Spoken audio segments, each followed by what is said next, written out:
It's a 21st century super equipped high capacity vehicle. How did the sea adventures of Jacques Cousteau impact you as a child?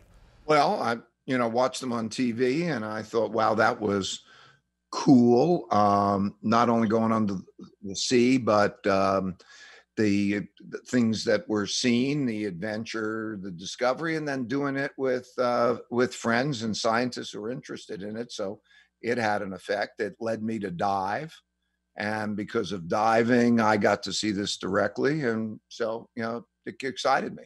Why do you think ocean exploration is more important than space exploration, which seems to be what has gotten all the attention as of recently? Well, I think it's a lot more exciting and a lot more important because 2/3 of the world's surface, 72% to be exact, of the world's surface is the ocean.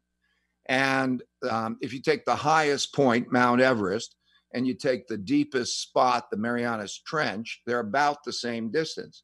So that means that the world under the ocean surface is about twice the size of the world, all continents combined, and it's unexplored and it's here. You're not going to see aliens in outer space. You're going to see aliens down when you go under the sea, and you see life of all different forms, and it's quite something. And by your estimation, how much of the ocean's actually been explored? Less than 5%. All the estimates are less than 5% of the ocean. Tell about the giant squid and the subsequent conversation with your son that was kind of convincing you to found Alucia Productions. When I bought Alucia, which was his exploration ship, I was excited because scientists could go on it. We can make all these great discoveries and all that. And one of the plans was to discover the giant squid. It was this iconic creature, 20,000 leagues under the sea. Everybody known it and couldn't reach it. And there was such a thrill by particularly those scientists who were, obsessed by it. So all of that was exciting. And I was lucky to have a son who was as a filmmaker at National Geographic. And so he was hooked and we were hooked together on that. And then James Cameron, who I knew, and he said, you got to capture this stuff. And I went back to my memory of Jacques Cousteau and what it meant to me, the thrill and so on. And I felt the ocean's important. So that's what it meant to me. Explain the difference between your old ship and this new one. My old ship was a remarkable ship, 185 feet, A-frame crane, dropped manned submersibles and other things. Great. This one is, on the other hand, twice the size. It's got the helicopter pad on the front. It's got the A-frames on the bottom, and it's got a spot to projector where we can drop remote operated vehicles that can go down 6,000 meters from. It can hold probably 3 times as many scientists. It's a 21st century super equipped high capacity vehicle. The thing was sort of like a pickup truck when we got it. It was like a big flatbed on the back, and we had to build an entire superstructure. And so it became a 3-year process. It was such a huge boat, but then somewhere in the middle of the process, we realized we didn't have any room left on the boat. So saying no was the hardest part. Was everybody wanted more of everything. Why do you want to get to a point where kids in classrooms could actually have the ability to remote operate?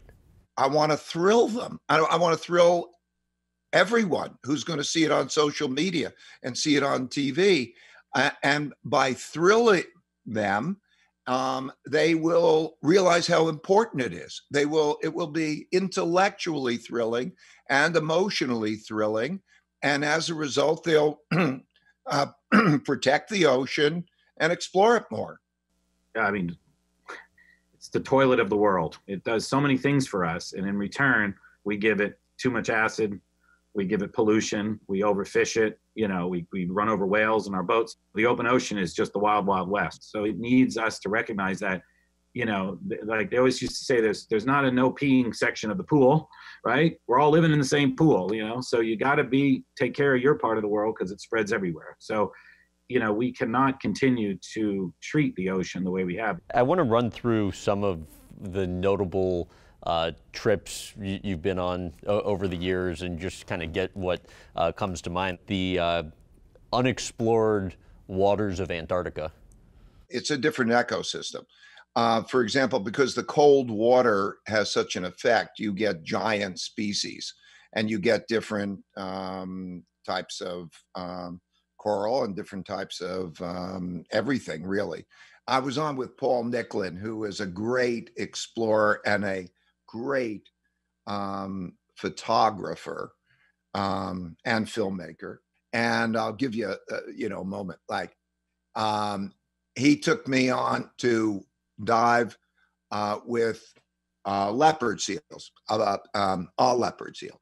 I don't know, 2,500 pounds, just unbelievable. And so we dove in, and the leopard seal has got this penguin in its mouth. So we go in there, and it was magical to see how he could interact with the leopard seal in a way that they started playing with each other.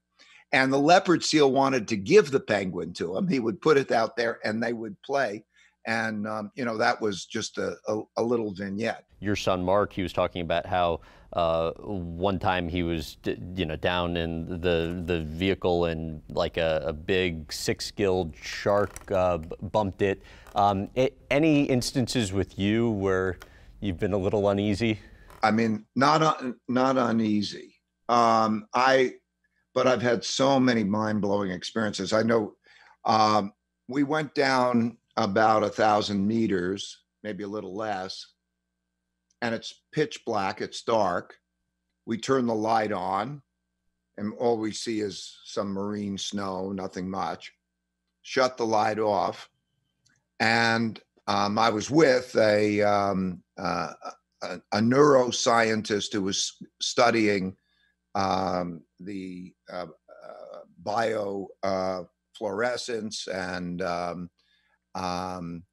and so we flicked on a camera, a flash, and in response to the flash, all of these tiny animals come popping back, flashing back at us. So it was communication. It was like definitely otherworldly. Flash, and then giant flash coming back. Anywhere you want to go that you haven't been? Well, I'm excited to be going to the Red Sea, so that's cool. But there's a little island off of Mexico that has the largest school of mantis, giant mantis, and that's exciting. So then there's in the Indian Ocean. I haven't been to the Indian Ocean yet. There's a time of year where there's great spawning or there's great migrations, and to be in the middle of it where, I can dive and be right in the middle of it is what is most exciting to me.